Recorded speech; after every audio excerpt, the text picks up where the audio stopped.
back, Shira Story Corner. I want to say thank you to everyone who donated to my CHLA Walk and Play LA page. And there's still more time to donate, so click the link. Now I'll be reading The Girl Who Never Made Mistakes by Mark Pett and Gary Rubinstein, illustrated by Mark Pett. For Beatrice Bottomwell, Friday began like any other day. She matched her socks, and of course she put on her shoes on their proper feet. She remembered to feed her hamster, Humbert, his favorite food, broccoli.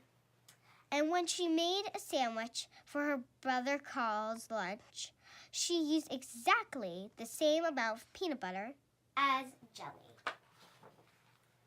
When she stepped outside to greet her fans, she didn't forget to say, "Good morning," and "thank you."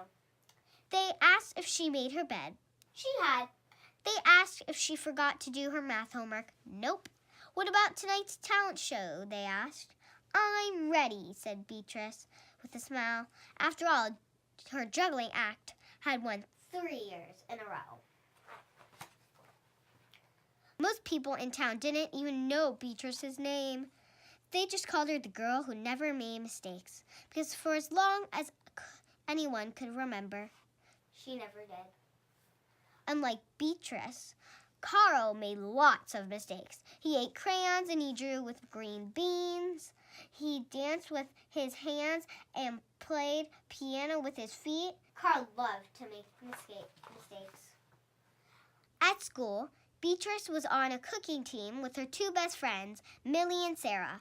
To make their giant rhubarb muffins, they needed 4 eggs. Beatrice went to the refrigerator and carefully chose the biggest, eggiest eggs she could find. But on the way back, her legs slipped out from under her. The eggs went flying. Beatrice was about to make her first mistake. But she didn't. That was close, thought Beatrice. "Sorry, Beatrice, I dropped a piece of rhubarb on Ellie."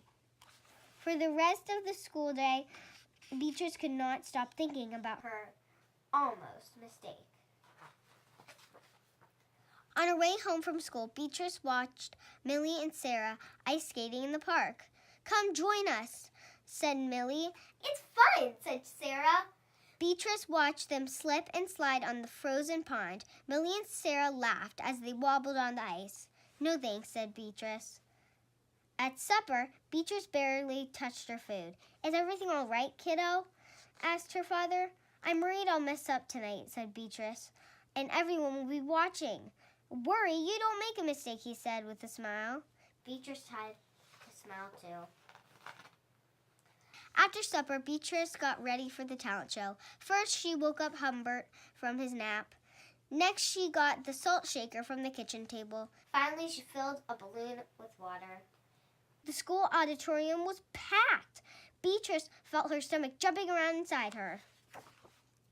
Beatrice waited for her juggling music to begin. "That's her. That's the girl who never makes mistakes," said a woman. "Oh, we know she'll be perfect," said a man. When the music started, she tossed Humbert into the air. Next, she added the salt shaker. And finally, the water balloon. Beatrice didn't miss a beat. The crowd clapped with delight, but Beatrice noticed something odd about the salt shaker. Specks falling out of it were not white. Achoo! Humbert was so surprised by his sneeze that he grabbed onto the water balloon with his claws. Kablooey! Humbert, pieces of water balloon, and the pepper rained down on top of Beatrice. For the first time in as long as anyone could remember, Beatrice made a mistake, and it was a big one. The music stopped. Beatrice didn't know what to do. Cry? Run off the stage? The crowd sat stunned. They couldn't believe the girl who never made mistakes made a mistake. Beatrice looked up at Humbert. He looked back at her.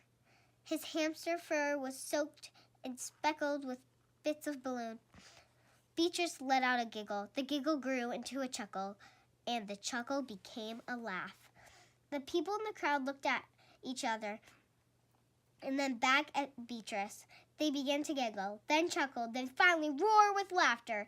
Beatrice and the audience laughed until they couldn't remember why they were laughing. That night, Beatrice slept better than she ever had. In the morning, no fans greeted Beatrice. When she got dressed, Beatrice, for no reason at all, put on a polka dot sock on one foot and a plaid sock on the other. Beatrice and Carl made sandwiches. This time, they put the peanut butter and jelly on the outside. They called it an inside and out PBJ. Lunch was messy and delicious. Later, Beatrice found Millie and Sarah skating in the park. They fell a lot and laughed. Now people no longer called her the girl who never made mistakes. They just called her Beatrice. The end. I love that book. It was really good. And now I'm going to read a laugh out loud, awesome jokes for kids.